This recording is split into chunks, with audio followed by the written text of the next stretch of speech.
সরকার পরিবর্তন হওয়ার পর আপনার রেশন কার্ড অচল আছে না সচল আছে, আপনি রেশন পাবেন কি পাবেন না কিভাবে চেক করবেন, এবং আপনার পরিবারের যে কোনো সদস্যের আধার নাম্বার দিয়ে কিন্তু আপনি সকল সদস্যের স্ট্যাটাস চেক করতে পারবেন।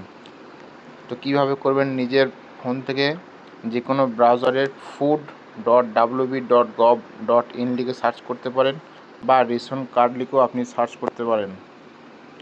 এরকম একটা সাইট খুলে যাওয়ার পর নিচের দিকে স্ক্রল ডাউন করবেন,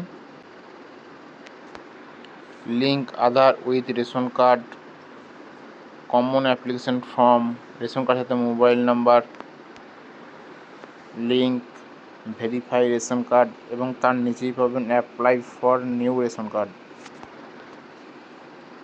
অ্যাপ্লাই ফর নিউ রেশন কার্ডে ক্লিক, তারপরে এরকম একটা পেজ খুলে যাবে।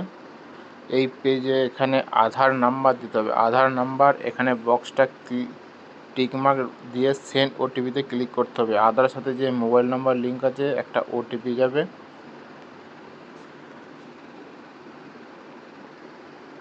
এই বক্সটা টিক দিয়ে সেন্ড ওটিপিতে ক্লিক করতে হবে। তারপরে আধারের সাথে একটা মোবাইল নাম্বার ওটিপি চলে যাবে, ওটিপিটা বসিয়ে সাবমিট ওটিপি ক্লিক করতে হবে। আমি ওটিপি বসিয়ে সাবমিট ওটিপিতে ক্লিক করব। তারপরে এরকম একটা পেজ খুলে যাবে, এখানে রেশন কার্ডের নাম্বার, নাম, ডিটেলস সব শো করবে, মোবাইল নাম্বার। তারপরে নিচের দিকে চলে আসবো,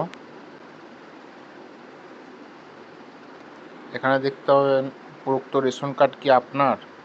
যদি হ্যাঁ হয় তাহলে ইয়েস করে নেক্সট পরবর্তীতে ক্লিক করব। তারপর এরকম একটা পেজ খুলে যাওয়ার পর নিচের দিকে স্ক্রল ডাউন করার পর বর্তমান পরিবারের সদস্য এই জায়গায় ক্লিক করব। এখানে কিন্তু সকল সদস্যের কিন্তু নাম এবং রেশন কার্ডের নাম্বার এবং কার্ডের অ্যাক্টিভ সব দেখাবে। এখানে যদি সবুজ হয়ে থাকে তাহলে কিন্তু কার্ড অ্যাক্টিভ আছে, যদি লাল হয়ে থাকে তাহলে কিন্তু কার্ডটি ব্লক হয়ে গেছে, তাহলে কিন্তু রেশন সে পাবে না।